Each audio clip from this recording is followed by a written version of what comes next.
Pak Dharma ya. Ya. Sebagai mantan polisi, mungkin melihat Bang Rismon yang sedang dilaporkan ini penelitian apa bukan? Apakah fakta ini terjadi secara alami atau by design?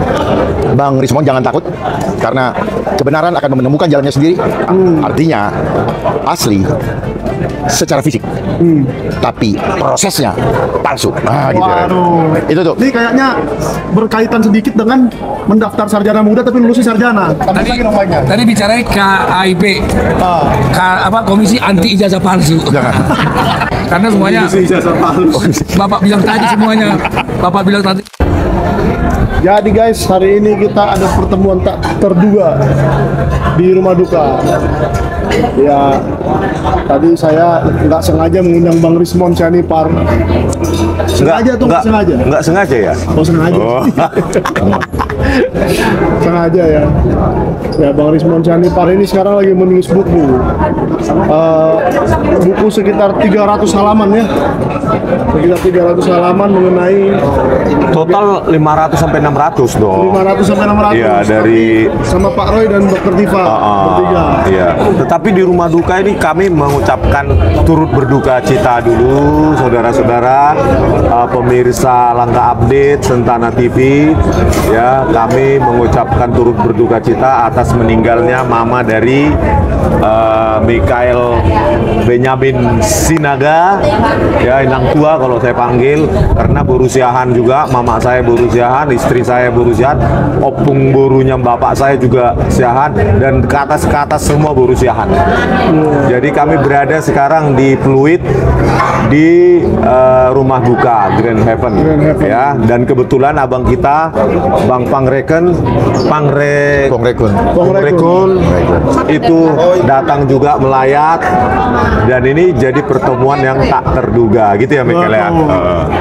Jadi saya udah ngefans lama dengan Pak Dharma Pangrekun ini sejak pencalonan gubernur, ya kan, yang tidak diduga-duga, meskipun kuda hitam ya, calon kuda hitam. Kebetulan memang kulit hitam juga. Calon kuda hitam dan mendapat suara yang signifikan. Nah, kebetulan kita bertiga seiman ya Pak ya. Amin. Kita seiman, dan makanya saya semakin salut dengan beliau ini. Tapi bukan hanya orang Kristen yang memilih ya. Kemarin dari segala agama dan segala suku memilih. Karena ini Jakarta, Bu. Kira-kira gitu. Iya. Nah, mungkin kita mau ngobrolin soal yang lagi hot nggak Pak? Itu tadi 500 halaman. 500 halaman ini. Kapan Bang Rismon sempat menulis?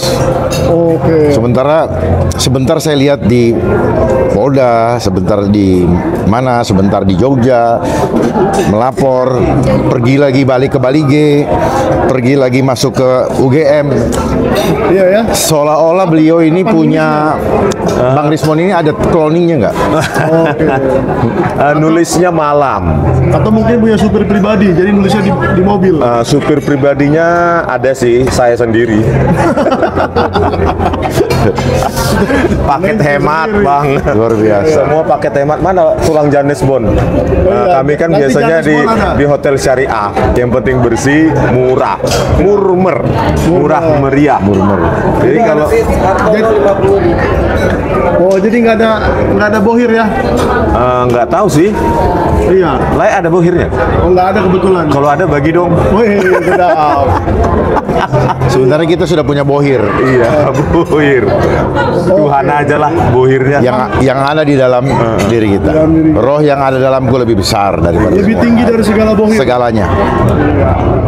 Jadi Bang Rismon, jawab dong, kapan menulisnya? Emang menulis satu halaman tuh berapa lama sih? Udah sejak April sih dicicil kan. Oh, dicicil ya? Pada saat saya analisa itu kan sudah saya buat programnya. Dengan bertambah YouTube saya, ya tinggal mengoreksi aja. Nah, kontribusi saya mungkin nanti 200 sampai 300 halaman. Bu Tifa juga begitu, dan Pak Roy juga begitu. Jadi ini juga bisa kalau kita nanti mengadakan RDP dengan DPR, ya ini kita ajukan sebagai bahan bahwa kita murni ilmiah. Nah, kalau dikatakan nanti dari pihak UGM salah, itu metodenya salah, atau pihak Pak Jokowi metodenya salah, bla bla bla, ya balas juga dengan buku. Jangan cuma bilang, punya kamu salah. Bukan ilmiah itu. Tunjukkan mana yang salah, mana buku yang menyalahkan buku kami nanti. Itulah keterbukaan.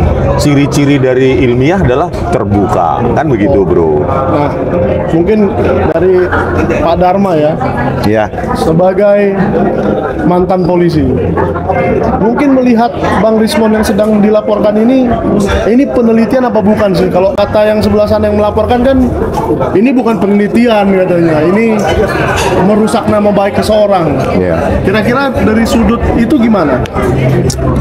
Begini, kalau kita bicara metode empirik, Ya, punya kelemahan memang. Kelemahannya di mana? Mereka selalu berbicara data.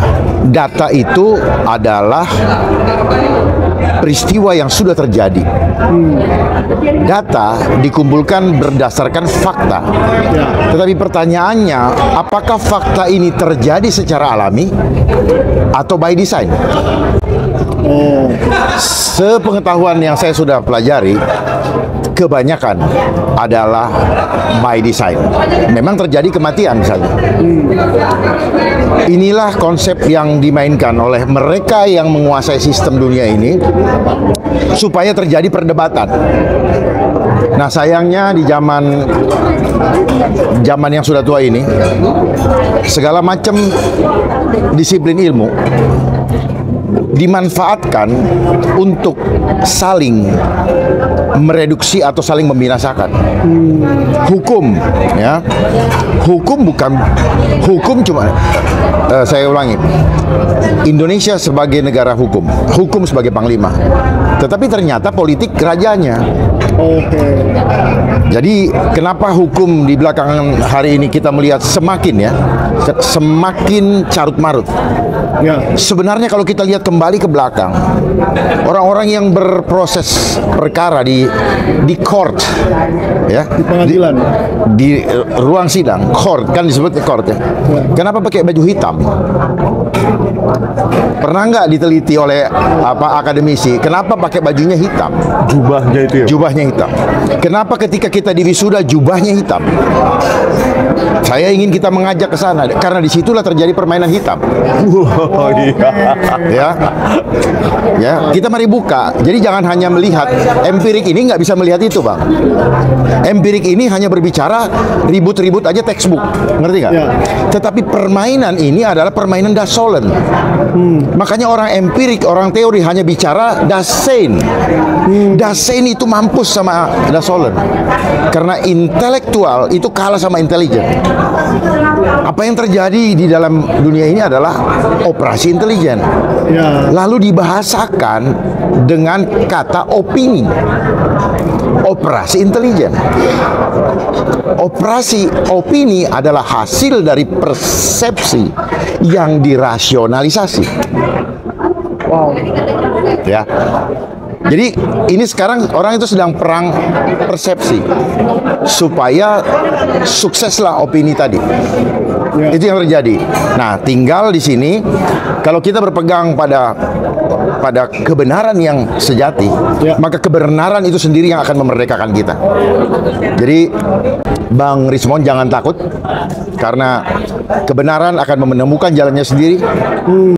Firman Tuhan berkata, kamu harus tahu kebenaran, karena kebenaran itu sendiri yang akan memerdekakan kamu. Di mana kebenaran itu ada di dalam jati diri kita. Kenapa disebut jati? Karena pohon jati itu adalah metafora dari solidnya jiwa. Nah, selama ini kita ada di dalam doktrin, lembaga doktrinasi, yaitu general education, kita dibuat kopong jiwa kita seperti pohon kangkung, bukan seperti pohon jati. Kita didinabobokkan sehingga kita tidak paham sebenarnya kita hidup untuk apa. Ini gara-gara apa? Konsep homo homini lupus yang dimasukkan di dalam general education. Seharusnya kita berkembang menjadi homo homini socialus, manusia menjadi teman manusia. Tetapi yang ada general education yang kita lewati, kita disuruh bersaing, lalu disuruh oleh Abraham Maslow untuk eksistensi diri. Akhirnya hilanglah empati.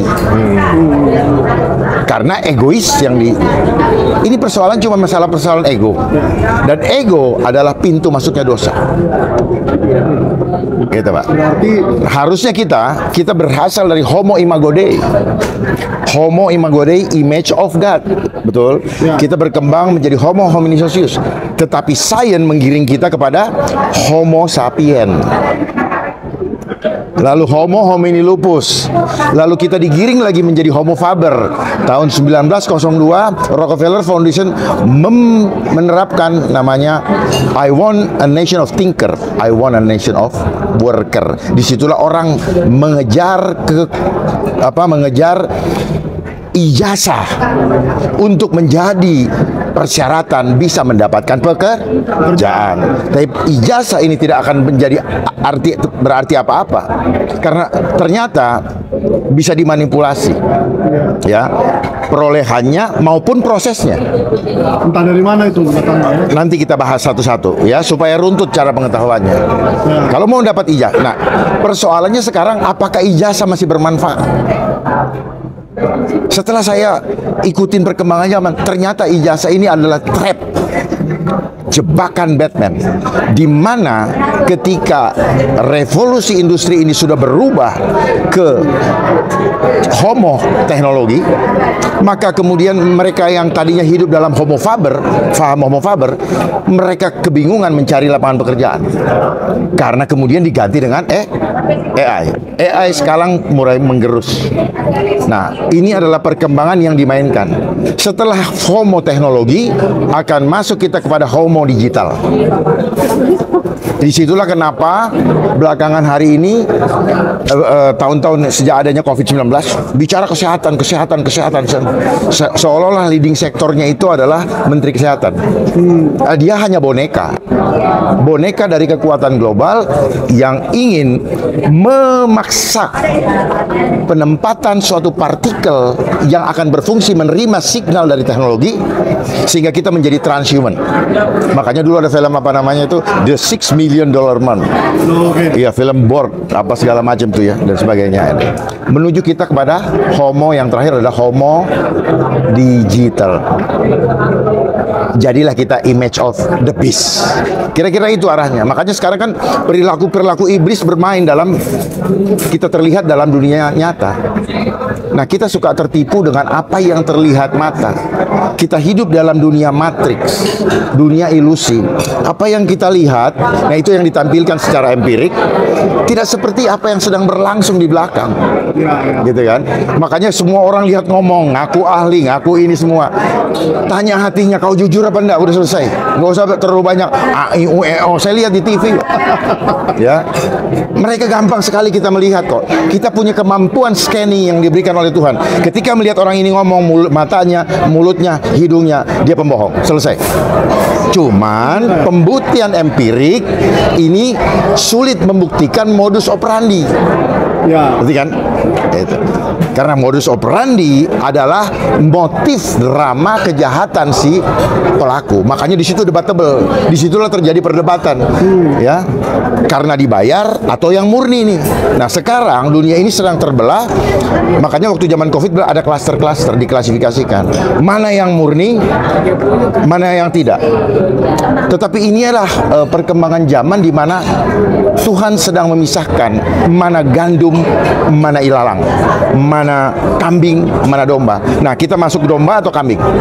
Kita ilalang atau gandum? Ambil posisi, nggak usah takut. Kebenaran itu nanti akan muncul pada waktunya. Time will tell. Gimana Bang Rismon? Berarti ijazah ini adalah sebuah trap. Artinya kita berfokus sama ijazah melulu. Padahal sebenarnya bukan itu. Seseorang bisa saja hanya lulusan SMP, tapi lebih hebat jadi presiden daripada S3. Nah, kira-kira kan begitu. Iya. Lebih tulus, lebih apa gitu loh. Setuju itu, Bang. Setuju ya. Kalau tentang apa namanya kebijaksanaan, wisdom, knowledge dan lainnya itu banyak orang jauh lebih hebat SMP, SMA daripada doktor, master, ya kan. Tetapi poinnya di sini, Bang, Ya. bahwa apa namanya gelar itu dipakai untuk mencalonkan diri sebagai pejabat publik tertinggi. Ya, terlepas daripada dia pakai untuk mencalonkan atau apapun juga, yang jelas kita selama ini mindset kita, you know mindset, your mind already setting. Jadi mindset kita sudah terbentuk bahwa untuk mendapatkan pekerjaan apapun itu harus bergelar. Ya, kita digiring punya gelar. Itulah jebakan yang terhadap beliau waktu itu memaksakan diri untuk punya gelar, ya kan? Mempunyai ijazah, ya. Soal proses. Nah, cuma persoalannya yang saya sampaikan sekarang adalah karena kita masuk di dalam homo teknologi, ya. Revolusi industri 4.0, maka orang terjebak apa? Punya ijazah, nggak ada lagi lapangan pekerjaan. Kebijakan dunia, ya, yang dibuat sistem dunia menggiring operator di negara kita untuk meniadakan pekerjaan secara masif. Ya, ini adalah kejahatan melewat kebijakan-kebijakan yang dibangun sehingga setiap produsen lokal dimatikan usahanya. Tidak langsung dibilang gue matiin ya, enggak. Tapi ada kebijakan-kebijakan yang membuat mereka tidak bisa survive sehingga collapse. Supaya apa? Supaya mereka tidak bisa membiayai karyawan sehingga hilang lapangan pekerjaan. Disitulah kenapa membanjirnya PHK di mana-mana. Pertanyaan saya, Bang Rismon, lalu generasi muda ini, mereka mau sekolah terus mau ngarepin apa? Yang ujung-ujungnya saya banyak melihat S2 hanya jadi pembawa Gojek. Mirisnya. Terus kemudian akhirnya apa? S2 hanya jadi sales karena there is no choice. Mereka melakukan itu. Ini yang menjadi beban dalam pemikiran itu. Nah, kembali mengenai ijazah. Ketika zaman Menteri Pendidikannya Nadiem, dia mengatakan bahwa tidak perlu lagi S1 punya ijazah. Saya lihat ini mau dibawa kemana ini? Tidak perlu lagi bikin skripsi. Wow.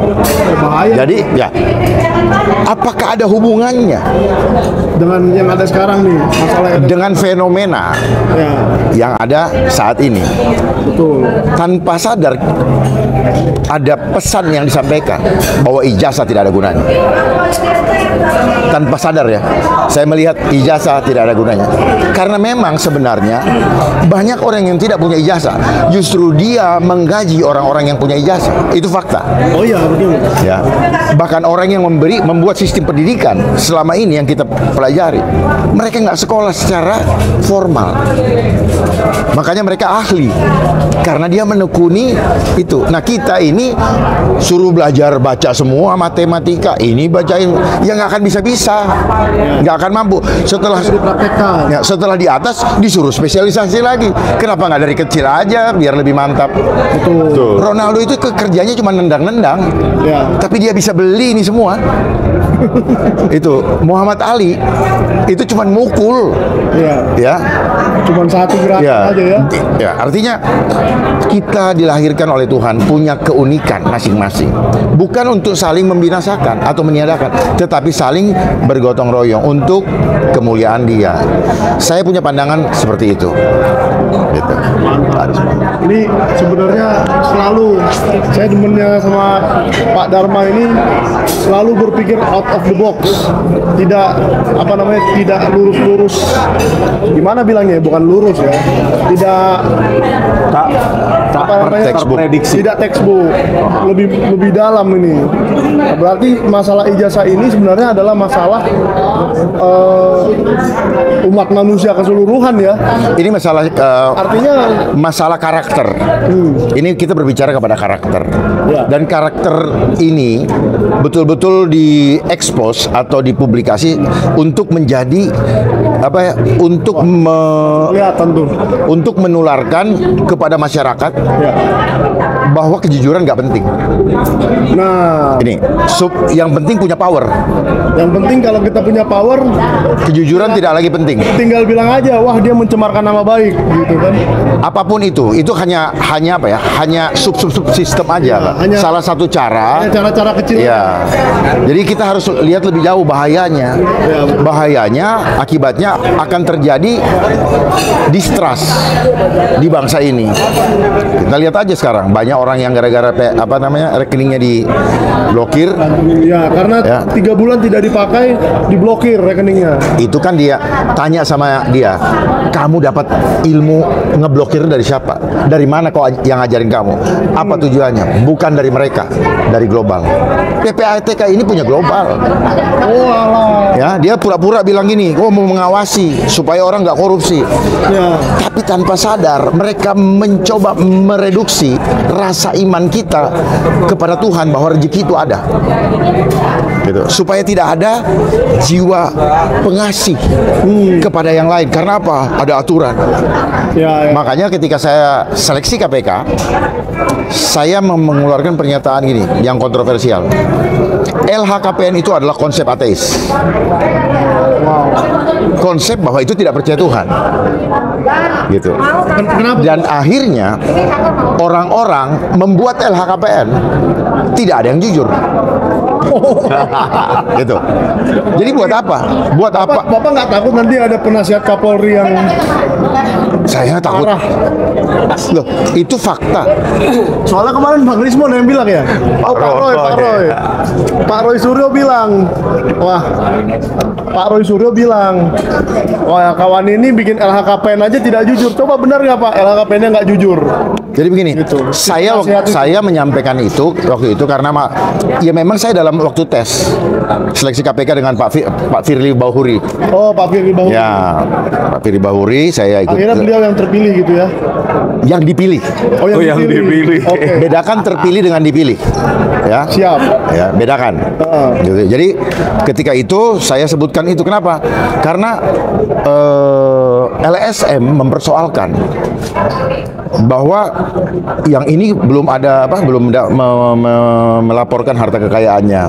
Kebetulan saya sudah, jadi saya berani berbicara. Cuman saya mengatakan begini, bahwa kalau saya apa adanya. Saya punya waktu itu 9M. 9M ini dari rumah yang tidak bergerak, ya. Tidak bergerak, hibah dari orang tua setelah tahun sekian, NJOP-nya sekian, jadi ditulis 9M. Banyak. Saya melihat media ini juga media ini kurang ajar. Kenapa saya bilang kurang ajar? Dia pikir 9M ini nggak pernah dimakan. Seolah-olah statis gitu, Pak. Ya. Itulah rahasia statistik. Seolah-olah statis gitu. Nggak makan, kita pergi persembahan, kita kasih orang, kita beli bensin, emangnya 9 miliar terus? Ya, nggak mungkin dong. Loh ya justru itu. Kan dari sini juga banyak bolong-bolongnya gitu. Ya. Nah, saya sampaikan begitu, ini adalah konsep ateis. Kenapa saya bilang konsep ateis? Nggak ada yang ngejar, saya membuka. Ya. Karena adanya gratifikasi, kalau gajimu cuma 2, nggak boleh tabunganmu 6, kira-kira begitu. Iya, betul. Ya. Yang 4 akan masuk ke kategori gratifikasi.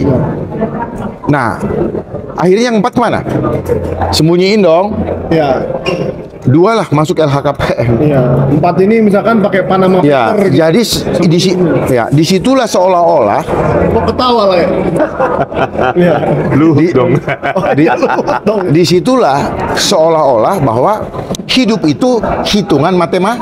Matematik. Enggak begitu. Ya. Saya nggak makan 2 hari, hitungannya secara medis saya harusnya mati. Oh iya. Itu matematika. Itu matematika.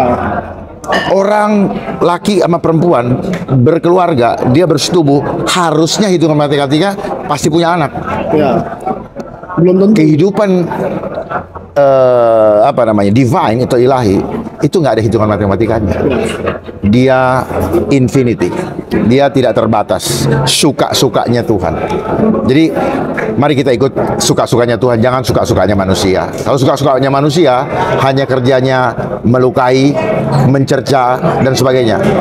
Dan saya mau ingatkan kepada kita semua, fenomena yang terjadi saya lihat selama ini itu adalah cara iblis untuk membuat manusia-manusia yang hanya menguasai teori, teorinya dipakai untuk omon-omon, NATO, ya, NATO, tetapi dipakai untuk apa? Menjudgment. Kamu begini, kamu begini, kamu begini, kamu begini. Hilang fitrah kita. Hilang, dia menunjukkan hilangnya kemuliaan Tuhan yang Tuhan taruh di dalam diri orang itu. Kita tidak menghargai lagi ciptaan Tuhan sebagai ciptaan yang mulia. Sehingga saya Bang Rismon, harusnya kan kita bicara, ya, oh ini benar, ini kayaknya kurang deh Bang, ini anu deh, kita benar. Jadi kebenaran yang benar itu, hal yang baik yang benar itu harus kita kerjakan bersama-sama untuk mencari, bukan dibuat ada oposit atau ada oposisi. Sehingga terbelahlah bangsa ini. Ya, tapi sedangkan ada sedikit orang yang ngomong yang benar seperti Profesor Sofyan Effendi langsung dipaksa menandatangan. Nah, disitulah pentingnya Pak, kekuatan iman.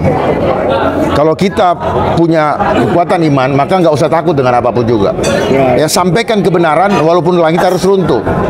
Tetap berjalan dalam kebenaran walaupun dunia mengucilkanmu. Bukan dunia yang menyelamatkan kita ini Pak. Jangan takut dengan sistem dunia, karena bukan dia yang kasih kita nafas. Betul Pak. Nah, gimana Dr. Rismon? Iya Pak. Masih tetap mencari kebenaran atau gimana? Tetap ikhtiar kalau saran saya. Ya, ikhtiar. Ikhtiar, Abang sudah memulai, biarkan Tuhan yang menyelesaikannya Pak. Iya. Ya. Kalau kita pakai hati kita, pakai pikiran kita ini terbatas. Tetapi kemahakuasaan Tuhan melampaui segala akal. Nanti ada jalannya. Tiba-tiba, boom. Tiba-tiba apa? Contoh ya, seperti kemarin. RDP. Wah. Kita tidak tahu. Ketika mencari fakta-fakta di lapangan itu Bang, Ya. itu banyak mujizat di tengah jalan. Itu dia. Kan? Ya. Artinya. Contoh, saya nggak kenal dengan Profesor Sofyan Effendi, ada yang menawarkan, Ya, kenal, ternyata ketemu.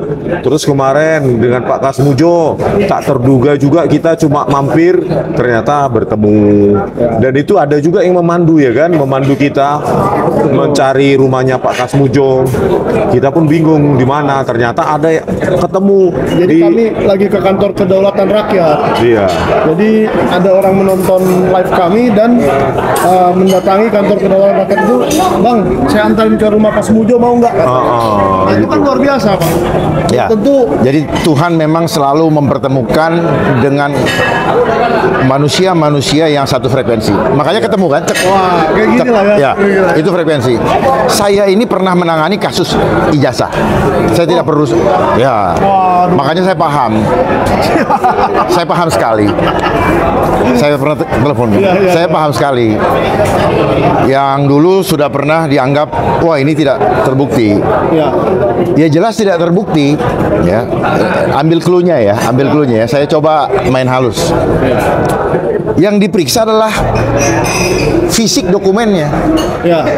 Fisik dokumennya memang betul dikeluarkan oleh perguruan tinggi itu. Ya. Betul ditandatangani oleh rektor itu. Betul. Ya. Tetapi saya menemukan bahwa prosesnya tidak benar sesuai dengan undang-undang Sisdiknas. Sisdiknas. Ya, ketika itu orang ini berada di suatu kota hanya menjalankan kuliahnya selama 1 tahun. Terus transkrip nilai dia pindah ke suatu kota Lain. kok dikompensasi disamakan Digabung.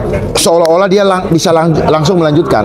Padahal sesuai dengan undang-undang Sisdiknas dia harus mengulangi lagi dari 0 tahun, nggak bisa langsung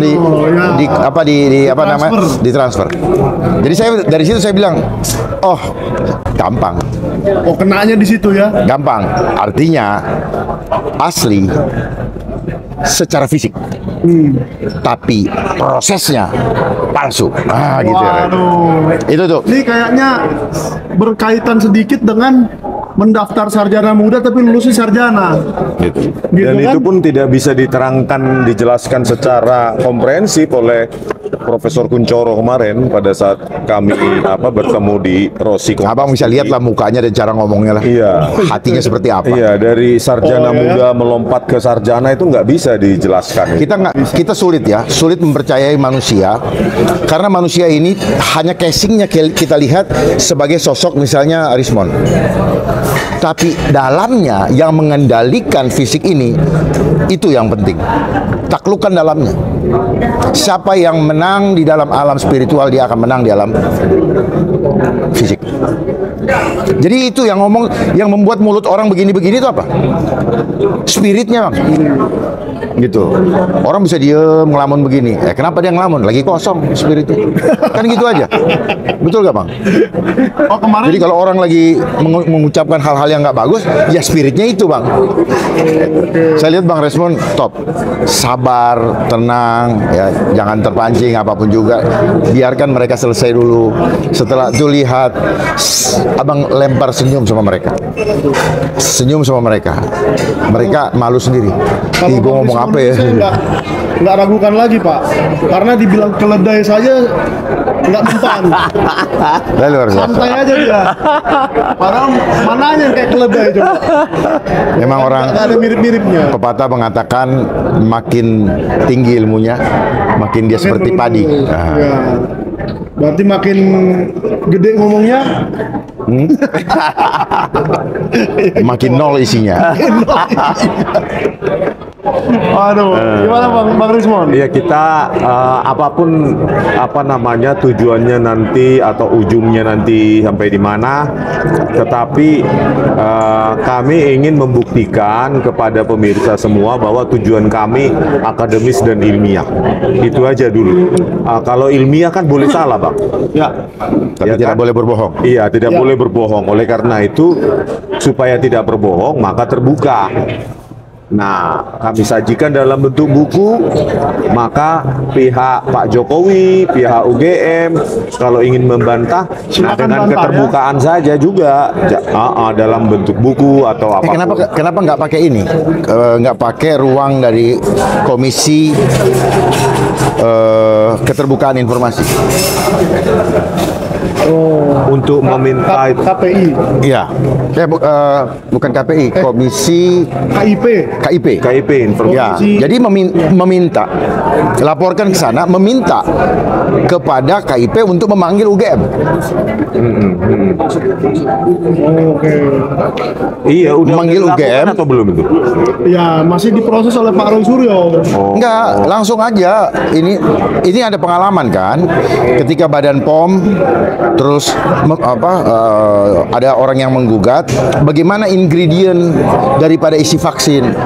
Oke. Boleh kita mempertanyakan. Mereka nggak mau ngasih, terpaksa lari ke sana. Ternyata lembaga ini punya kewenangan untuk memaksa. Ya. Lu harus kasih lihat. Kalau enggak, mereka dapat sanksi juga. Dan kemarin ITB pernah dipaksa oleh KIP itu. Iya, makanya itu saya kasih ini untuk gini. Kenapa memaksa? Karena kan kita mau melihat Konten. enggak Informasi publik itu kan. pembuktian material, Pak. Materinya apa? Bukan cuma omon-omon. Betul. Ya. Jadi tidak bisa pernyataan itu hanya disampaikan secara lisan tanpa disertai dengan Bukti material. bukti material yang asli. Oh iya. Ya itu aja. Nah, makanya maksud saya lari ke sana. Ini kita bicara pembuktian. Tambahan nih. Iya, iya.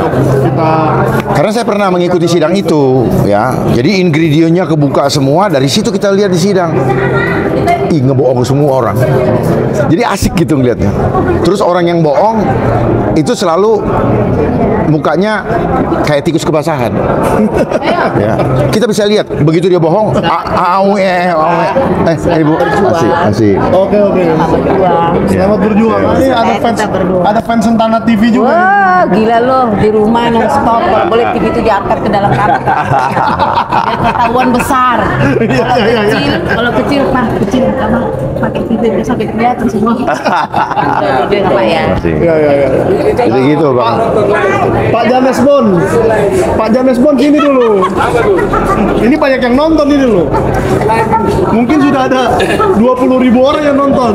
Nah, ini Pak James Bond ditunggu-tunggu nih. Nggak apa-apa. Ini tulang Janes.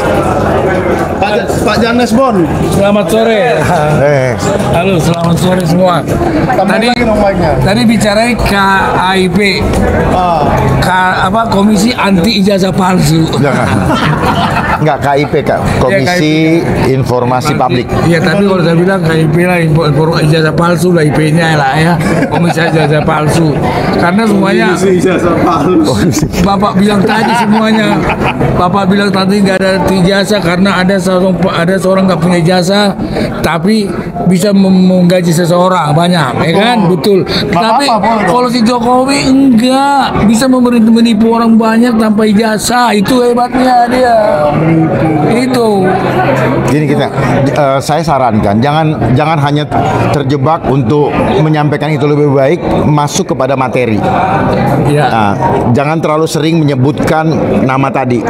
Ya, kita lebih masuk kepada materinya supaya kelihatan betul-betul ilmiah, betul-betul due process of law-nya itu Betul. nampak Pak, gitu loh. Ya. Nah, dari sini penting nada suara kita, hati kita akan nampak.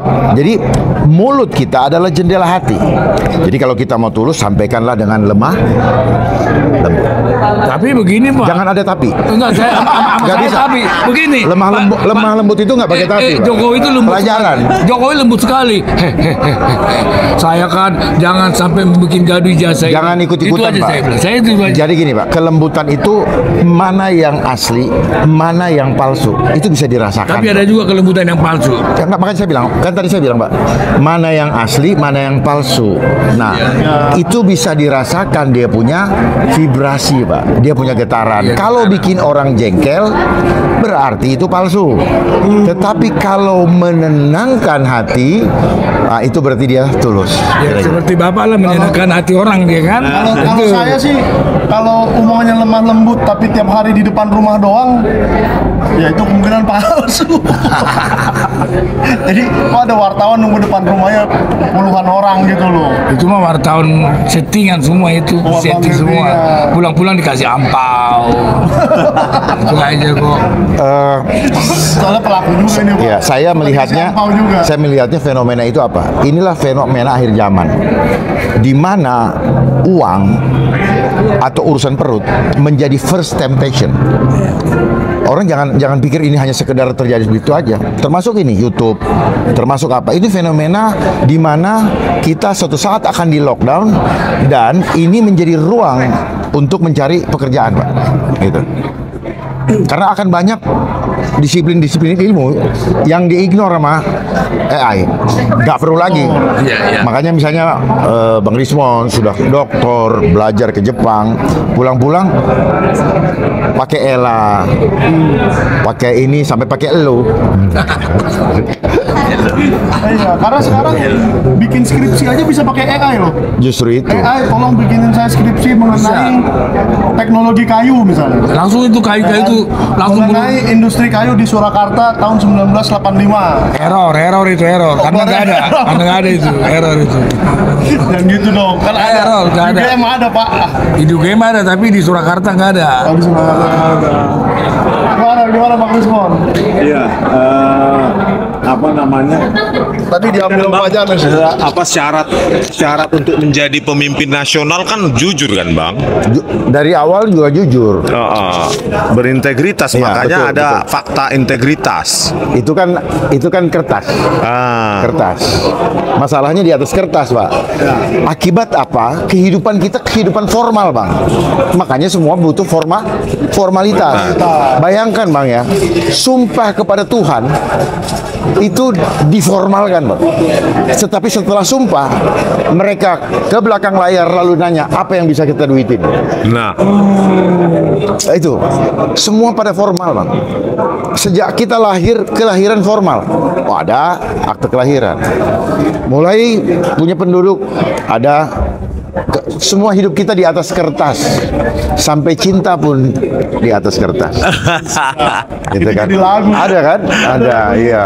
Dari situ ternyata semua hanya bicara kertas. Karena sekarang kita ribut dengan kertas.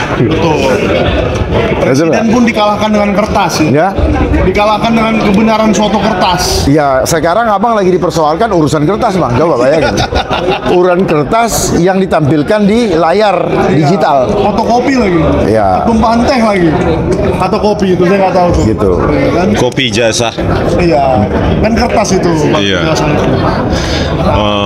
Terus apakah misalnya begini bang, solusinya ya sudah syarat formal dibuang saja gitu sebagai calon presiden. Syarat normal. Kan SD, SMP, SMA standarnya dibuang saja. kalau nggak salah kan syaratnya yang terakhir itu kan cukup SMA kan bang? Iya. Cukup SMA. Ya, itu cukup SMA. Jadi Tapi kan banyak orang bijak, banyak orang pintar yang lulusan SMP. Sekarang itu begini. mereka tertutup dong. Sekarang begini, Bang. Nanti takutnya SMA-nya di Oke. pramuka lagi. Sekarang kan begini, semua kita sudah sejak lahir mayoritas didorong, digiring, dihadang untuk masuk mulai TK. Dan kita pikir itu adalah kehidupan yang disuruh Tuhan. Lalu diformalkan, dibuat menjadi persyaratan. Nggak taunya persyaratan bisa dirubah-rubah tergantung Pesanan. kebutuhan. Ya, saya mau ini bikinkan syarat. Jadi persyaratan mengikuti mau saya. Kalau saya punya power, kan begitu. Kemarin persyaratan 40 Nah, 35. yang jadi masalah, abang bilang mau jadi pemimpin. Sekarang proses pemilihannya juga tidak benar. Misalnya, bagaimana tidak benar? Kenapa diizinkan menerima bansos? Iya. Ya, kenapa diizinkan itu? Jadi kalau mau fair-fairan, kita betul-betul prudence bang. Jangan ada bansos, jangan ada BLT, nggak boleh ada, katanya nggak boleh money politik. Tapi serangan fajar orang udah tahu, tapi dibiarin. Gitu. Saya tahu betul lah itu sejak kemarin kan. Dan pengkondisian suatu lembaga untuk menyiapkan data statistik itu juga terjadi karena proses dinamistik di belakang layar. Gitu bang. Misalkan lembaga survei gitu ya. Ya. Contohnya. Karena kita selama ini diajarin statistik. Ya. Statistik di mata saya adalah angka mati. Makanya matematika mati, statistik, matematika statis. Sementara hidup kita adalah dinamistik. Jadi kalau sudah ada kong kali kong atau hengki-pengki di belakang layar, disepakatilah angka ini kita tampilkan. Nah, begitu juga di dalam fenomena peristiwa-peristiwa hukum di belahan dunia, termasuk di negara kita, itu tergantung permainan belakang layar. Makanya mereka akan bermain teori di ruang sidang, tetapi penyelesaiannya tidak teoritis. Mereka berbicara normatif, tetapi penyelesaiannya tidak normatif. Mengerti maksud saya, Bang? Apa yang abang sedang alami adalah proses yang tidak normatif. Kalau normatif, tidak akan muncul gejolak. Karena sudah kita sepakati dari dulu bahwa aturannya seperti itu. Makanya itulah kenapa pakai baju hitam, Bang. Ini filosofi loh. Ya. Kenapa kita juga dilantik pakai baju hitam? Saya juga kan dulu juga. Gitu. Itu ada filosofinya. Kenapa dibilang court? Sadar nggak itu court? Court itu sama dengan lapangan basket, namanya court. Court itu sama juga dengan lapangan tenis. Jadi tempat main lempar-lempar bola. Ini filosofi. Main-main bola. Siapa yang tangkap bola, lempar lagi. Ini filosofi, Pak. Nah, supaya kita lebih dalam memahami semua yang terjadi ini. Jadi yang hebat adalah yang memainkan semua ini. Dalangnya. Ya, ini kita semua ini hanya jadi pion. Makanya ada permainan catur. Kotak-kotaknya ada hitam dan putih. Jadi hidup ini adalah pertarungan antara yang hitam dan yang putih. Berarti Bang Rismon ini dalangnya siapa? Ya. Dalangnya Bang Rismon siapa? Nantilah Hati belum ada nurani. ya. Hati nurani kalau Hati saya lihat. nurani jelas. Hati nurani. Tapi itulah ya apa namanya penyelesaian ini akhirnya nanti bagaimana, yang pasti misi kita tulis saja dulu buku itu tuntas ya, biarkan persepsi publik yang akan menilai. Dan kalau memang besok misalnya calon pemimpin nasional kita, Bang, Abang kan tadi bilang kalau ijazah hanya selembar kertas.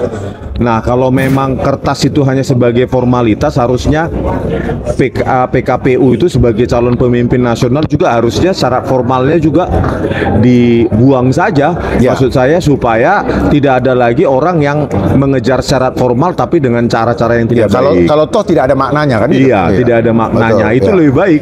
Karena memang kan banyak juga yang lulusan SD juga jauh lebih baik daripada yang profesor.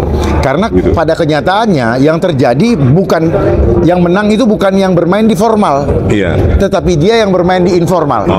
Makanya selalu orang butuh apa? Perlu adanya orang dalam. Kalau ada orang dalam, selama orang dalam itu ada, jangan harap kita punya akses. Gitu. Seperti kita punya orang dalam, Yeshua Hamashiach, itu orang dalam kita kan.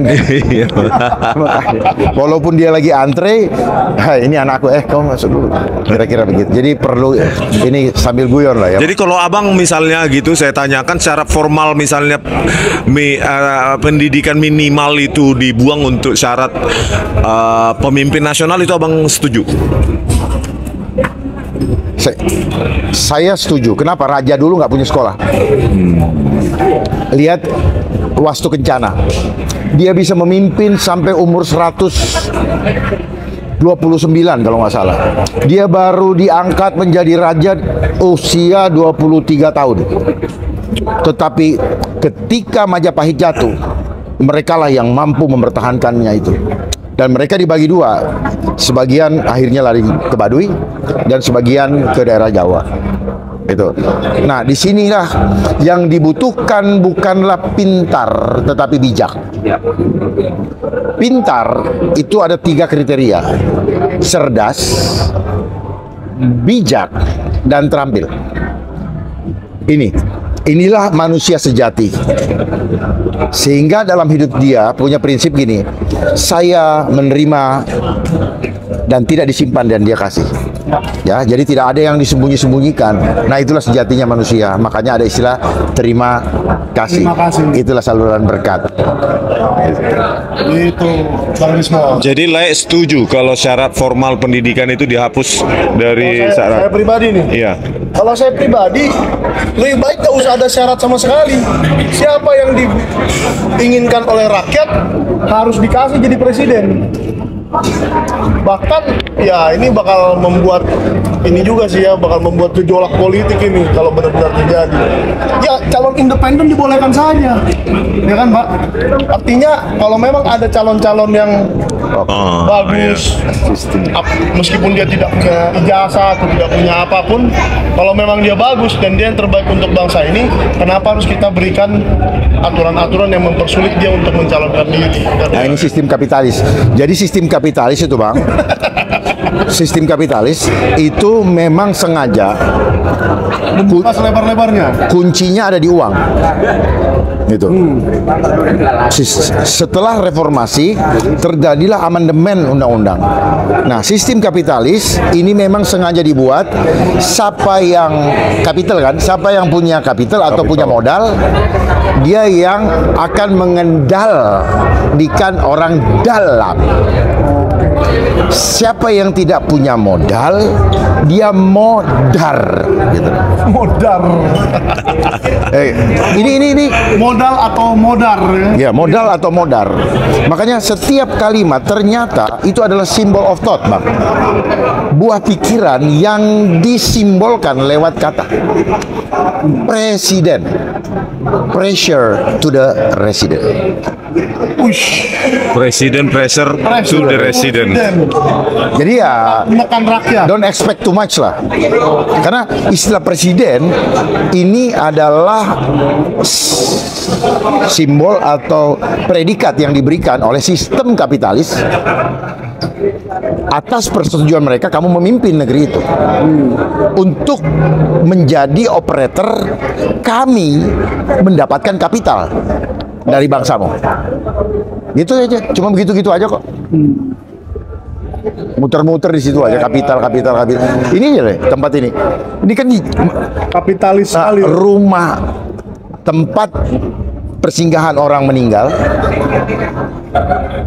Menjadi kapitalis. Oh, industri luar biasa, Mas. Industri luar biasa. Luar biasa. Saya pernah kepikiran, Mas. Boleh juga nih kalau ada modal. Karena ke depan itu ya, kalau orang sudah meninggal, keluarganya tuh disuruh apa? Nggak boleh nawar, nggak boleh ini. Wah, ini hebat juga. Daripada bikin rumah sakit loh, Bang. Iya. Karena kalau rumah sakit ada sesuatu yang saya kurang suka, gitu. Karena dia memaksa obat itu sampai akhirnya kantong kosong, gitu. Kalau ini ya kita nggak ini, kita cuma memfasilitasi, itu mempermudah orang.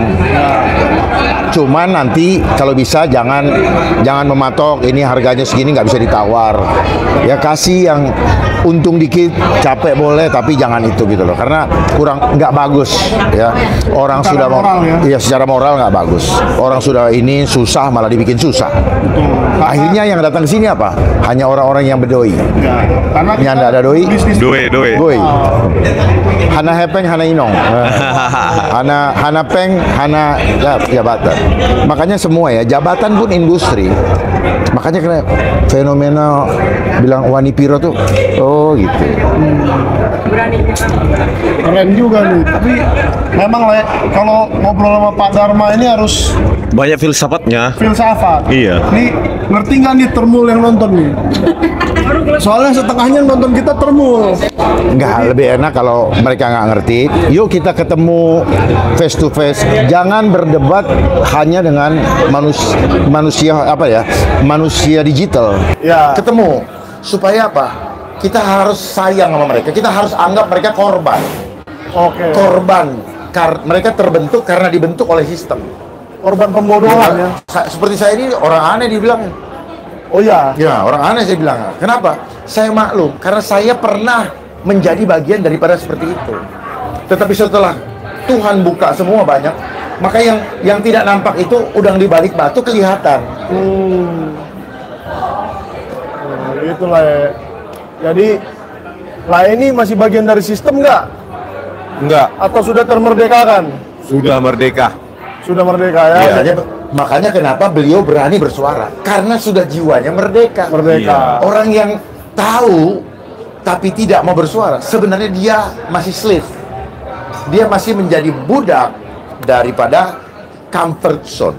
Beliau sudah lagi ada berdua. profesor yang mengaku punya data tapi tidak melihat. Siapa itu? Kemarin. Oh. Yang depannya K itu ya. Kayaknya Profesor K. Kayaknya palak kali abang itu. Cuma lucu. Profesor K. Punya data tidak melihat. Yang Gitu. kayaknya ada jenggotnya itu ya.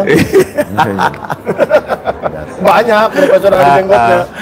Ya, ya. Maksudnya kurang konsisten gitu aja lah. Orang konsisten ya. Ya. Jadi marilah kita para Termul ini juga merdekakanlah pikiranmu. Jangan Nggak bisa. Nggak bisa. Kita nggak bisa suruh. Oh, Kita harus interfere their spiritualnya, sehingga tiba-tiba dia akan bangkit. Karena Oh, mereka ternyata selama ini saya melakukan hal yang salah gitu ya. salah. Jadi kita nggak bisa sekedar menyuruh, gitu. Tetapi hati kita masih benci sama mereka, nggak boleh. Oh, saya nggak benci sama Termul kok. Kasihilah. Cuman kalau udah terlalu kasar saya deletin aja komen. Ya. Iya. Gitu. Nah, begitu aja kalau saya sih. Ya Bang Rismon, Masih saya belajar masih dari jiwa muda ini ya. saya belajar dari Bang Rismon juga. Mike, deletin aja tuh Termul katanya. Lama-lama habis tahu. Kalau yang di media sosial di delete semua pun gak ada masalah, Bang. Nggak ada masalah Nggak ya. ada masalah karena kita berhak menentukan Ya. mana yang perlu, mana yang tidak. Jangan kita didistrak oleh semua, dan jangan peduli dengan semua ocehan-ocehan di media sosial. Soalnya biasanya akun Termul ini Pak, dia baru dibikin 1-2 hari, followernya alias subscribernya cuma 1-2 atau 10 lah maksimal, dan omongannya tuh kasar Ya, banget, jadi karena memang sudah mereka- siap di delete lah kira-kira gitu. Mereka ini kan bot. Ya bot. Fenomena ini terjadi karena menuju mulai 2014, karena persiapan menuju kepada COVID-19. Gitu ya. Makanya tahun 2007 muncullah istilah hoax. Hoax itu berasal dari kata hokus pokus. Apa itu? Mantra sihir. Lalu didefinisikan dalam bahasa Indonesia bahwa ini adalah berita yang tidak benar. Orang hanya memahami seperti itu saja. Padahal berita setelah fenomena COVID, mereka ada satu lembaga yang sering mengecap suatu pernyataan itu sebagai hoax. Ya. Itu karena memang mereka adalah operator hoax. Disitulah muncul anggaran Oh, oke. untuk mengelola namanya buzzer, oke, influencer, dan fact checker. Jadi kita disuruh berhadapan dengan manusia fake. Mereka bukan punya hati seperti itu loh, Bos. Ya. Cuman algoritma sudah mengatur supaya yang dikeluarkan adalah Omongan-omongan sesuai dengan seperti itu. yang diinginkan. Gitu ya. Makanya dibilang mereka lah, makanya ada influencer kan. Lah mereka inilah sebenarnya virus. Kan influencer. Ya, influencer. Manusia. Ya, mereka dijadikan virus. Ya. Ini fenomena, dan semua mereka lakukan omong kosong kalau tidak ada uang. Oh iya. Gitu. Sudah Jadi nggak usah terbongkar pusing, lagi. nggak usah pusing. 400 perak per komen. Makanya kenapa ada istilah dari apa yang tadi sebenarnya termul ya? Termul. Termul ini apa?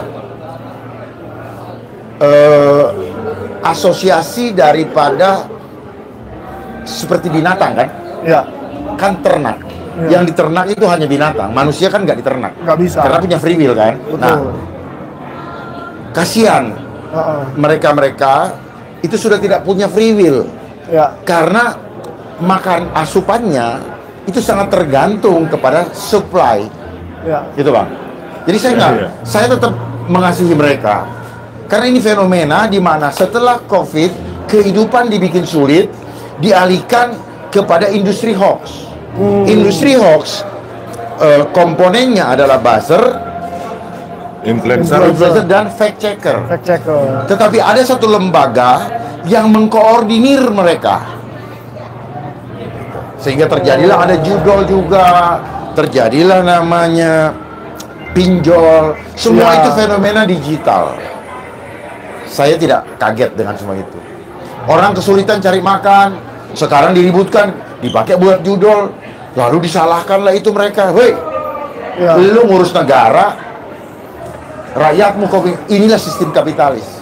Si jahatnya sistem kapitalis yang nggak punya modal, get out, tersingkir. Betul. Padahal sejatinya seorang pemimpin, anakku mau pintar, anakku mau bodoh, anakku semua sama. Itulah sila kedua. Oh, oke. Nah, kita mau masuk ke dalam kemerdekaan Indonesia, makanya fenomena apa tuh kibar-kibar itu, apa bendera tengkorak itu. Bendera One Piece. Ya, saya nggak tahu lah namanya apa, One Piece atau No Piece kan gitu. Ya, atau kita sudah jadi piece, pieces gitu loh Bang. Udah piece itu kan apa? One piece, satu piece kan. Kalau saya bilang many piece, kita udah terbelah-belah. Gitu. Selidiki itu siapa yang mengeluarkan itu sebenarnya. Tiba-tiba banyak, tiba-tiba ini kan gitu. Jangan-jangan mereka juga yang sedang memainkan pengalihan atau apa. Oh, mereka tuh jago deh. Semua yang diviralkan itu pasti ada kekuatan. Kecuali Bali G Academy ya. Viral tanpa kekuatan. Namun spreadingnya itu akan dibatasi, Bang. Betul. Karena mereka yang megang, dia punya apa namanya itu? Kalau di apa tuh? Algoritma. Bukan iya, algoritma dan ini byte-nya apa namanya itu? Kalau ngunci salurannya dibuka apa namanya itu? Aduh, ada istilahnya. Oh, pokoknya Bukan dalam dunia cyber, itu ada dikunci. Misalnya mau supaya Papua nggak ribut, internet dikunci dia punya saluran sehingga bisa dilihat 6 jam sekali. Selama itu buffering ada namanya itu. ya. Saya lupa lagi namanya. Pokoknya dibatasi lah informasi itu. Ya, tetapi Beredarnya. kalau yang misalnya seksualitas, keran dibuka segede-gedenya, itu ada lembaga Bang, yang ngatur.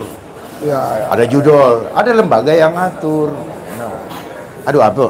Komdigi dong yang ngatur lalu lintas Iya, data, Bang. Komdigi. Harusnya Komdigi atau Kominfo Yang dulu. mengatur lalu lintas data kan di Indonesia ini Saya mau tanya, Komdigi. dulu dia namanya apa?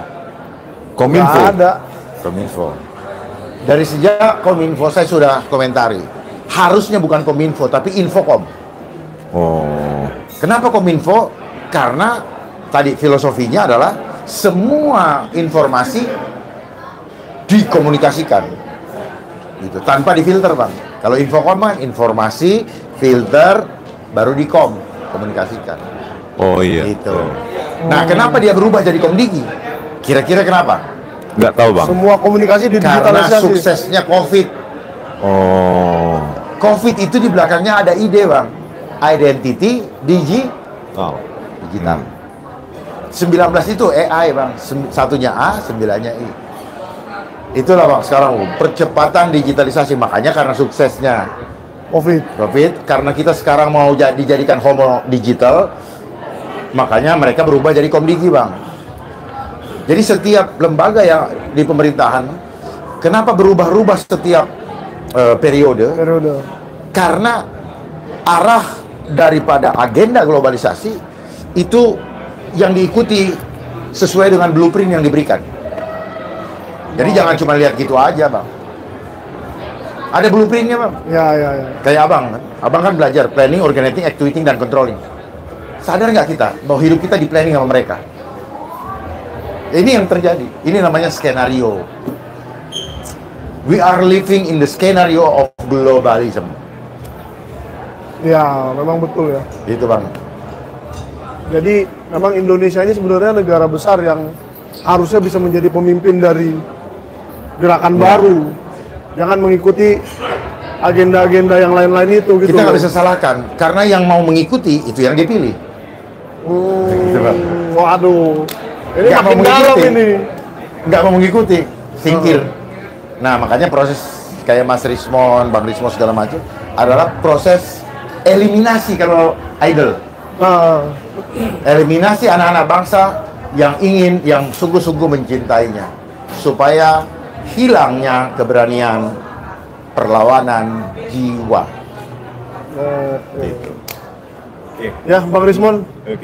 Tapi tetap semangat ya, Bang. Tetap menulis buku, tetap. Semangat ini udah hampir selesai nih. Ya, udah hampir selesai ya. Oh iya. Berapa persen lagi? Mungkin cuma memeriksa ini aja, spelling check aja. Oh, tinggal spelling check. Dan bahkan sebentar lagi bisa dirilis bukunya ya, Iya. untuk dinikmati Dalam bahasa Indonesia, masyarakat Bang? luas. Ya, Bang? Bahasa Indonesia. Dua-dua rencananya, Bang. Iya. Indonesia dan Inggris. Apa Iya. Batak? Kalau bisa 3. Oh, nggak bahasa Batak ya? Batak, Jawa, Sunda segala macam gitu. Waduh, itu bisa 60 bahasa kalau seluruh Indonesia. 60. 60 pun bisa. Bahasa Madura bahasa juga. Papua, bahasa NTT, Bahasa Bugis. Ambon. Ya kan banyak bahasa, Bang. Jadi hati-hati lah, Bang. Jangan buka keran itu. Karena sekali dibuka bahasa Batak, yang lain minta nanti. Memang luar biasa. Enggak, ini loh, fighting spiritnya Bang Rismon itu yang Iya. perlu kita contoh ya. Tapi kalau bahasa Inggris perlu, Pak. Biar Jokowi nggak bisa baca. Oh, kirain karena lulus UK lu. Kita lagi di kedukaan. Oh iya. Oh iya. Oke lah, kita kurangi lah. Ya, Kita kurangi lucunya ya. karena dari tadi itu kayaknya apa tekanan-tekanannya itu terasa, Bang. Dia punya vibrasi itu deng. Goyang-goyang di kursi, Bang. Oke lah. Mungkin sampai sini dulu ya, Pak. Iya, Thank you, bentar lagi Pak. saya juga mau jalan juga. Pencerahannya luar Makasih, biasa. Bang. Terima kasih banyak. Saya tukar telepon ya. Iya, Bang. Siap. Saya mau belajar-belajar tuh apa oke. era Eli sama Elo. Era Eli sama Elo. Oke, sampai jumpa di kesempatan berikutnya. Terima kasih.